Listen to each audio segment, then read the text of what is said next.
Hello and welcome back to Lighthouse. I'm Tommy Daniels. Okay, I know it's been ages since you've seen me, but I'm glad to be here and talking to you, and thank you so much for watching this. So in this video, I'm just going to be telling you why I stopped drinking from plastic bottles and why this story is so important. So a couple of weeks ago, I was once again throwing away like half a bottle of water from a plastic bottle because I drank it the previous day and I felt I couldn't drink it. And then just then, I began to actually think about why wasn't I drinking that water? Like, it was fine, it'd been on my bedside table, like nothing had happened to it. It's just two people in the house, so I'm sure like it should be safe to drink. Then I realized why I didn't do it. And the reason is this. A while back, like someone had sent a WhatsApp message about how, people shouldn't drink water from plastic bottles after it's been in the sun like for a day or something.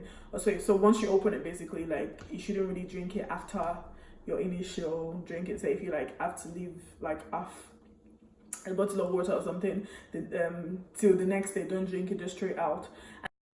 It's because like if you live in the car, for instance, and then there's a lot of sun or heat, like something to do with like how it causes cancer. And then I know, I don't remember exactly what my response was, but I know it must have been something along the lines of either I may have responded or I'll just like kind of discard it and like, oh please, like everything causes cancer these days. That's what they say. So that would have been I'm pretty sure that was my response. However, and this was years ago. However, I realized that even though I discarded it, or in my mind, I discarded it and I thought, oh, please, like, this is just fables, I was actually living my life by that principle. So we were buying so much water, I wouldn't finish it anytime. Like, I wouldn't finish, like, the water at once, but yet I would never go back to drink it simply because of what I had heard or what someone had told me at that time. And it just made me realize there and then, I just realized, like, how powerful words were and how, like, the seeds that are sown, or words that are sown in us become so powerful. Like it's so powerful. And I was like, wow, like I'm spending so much money on water because I wasn't drinking tap water. So I was spending so much money on water and I'm not drinking it secondly because of something I had read and I didn't even realize. And even it was something that I believe that I must have discarded at the time. But yet, so like on the surface, it looked like I discarded it, but yet I was literally living my life by that principle. And then I realized that actually what is so powerful. So we need to really guard our hearts and what we're hearing and what we're feeding ourselves with. And something like that, for instance, like sometimes it's not, you don't go out looking for that information, it comes to find you. Someone sent me the message on WhatsApp, I didn't ask for it, they just said it. So we need to be quite we need to make sure that we're really, really guarding what we hear, and we're kind of bringing it under scrutiny with the word of God. Does this marry? Does this make sense? Like, the things that I'm doing, why do I do the things that I do? What's the motive behind it? Is it because of what someone has said to me? Or whatever it is, the point is, does it marry with the word of God? And if it doesn't, then we need to really, really take steps to make sure that we're purging ourselves of things that people have sown into us or people have thrown at us that don't marry with the word of God. We need to uproot it. You actually need to actively, literally, like, uproot those things, because now, I mean, the example I'm giving is water. Like, okay, you could have just bought water. It's not a big deal. You could have just been spending X amount of money. But what if it was something so serious? And I do have, something I've seen, like in the past couple of weeks as well. And I'm just like, I can see the effect of words, how they could really, really, I don't know, how they could really blow up and become such a, should I say, stronghold, or become such a big deal. Yeah, I don't know. I really hope I'm conveying the message clearly.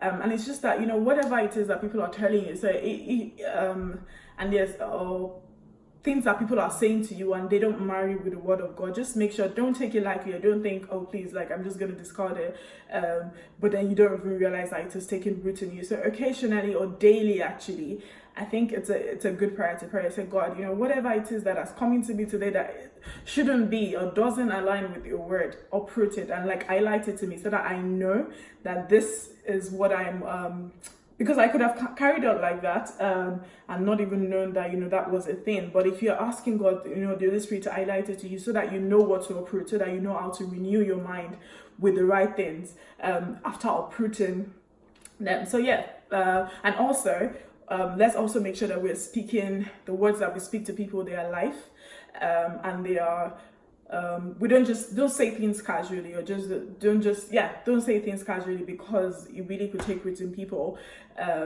Even if you're saying, oh, I didn't mean to, I was upset at the time, but you don't really know. Like, I mean, you're saying to someone you're silly, it sounds like, oh, please, like, that's just a small thing. But what if that person was literally like, that was the third time someone said they're silly, and they really are beginning to believe that they're silly? It really goes a long way, and it could affect them. So watch what you say, watch what people say to you, and how you treat what people say to you. And if there is an avenue, or if there's an opening, or like someone, or maybe a place you go to that they constantly speak negative words and things that don't align with the word of God for you, be that a church, a person, a place that you go to, just as much as possible, just cut it. Like, there's no point like trying to like be politically correct, or think it, or I mean, it could even be a WhatsApp group, for instance. If you're on a WhatsApp group and like the things that they say don't just make sense, they don't marry, like they keep talking about like things that just don't align with your values and the word of God, cut it. There's no point like trying to be like, oh, I don't want to be disrespectful and I don't want to leave the group. Honey, like what those words could do to you in future will be way worse than leaving the WhatsApp group right there and then. So yeah, I hope this blesses you, and I'll be coming with you with more videos, so stay tuned. Bye.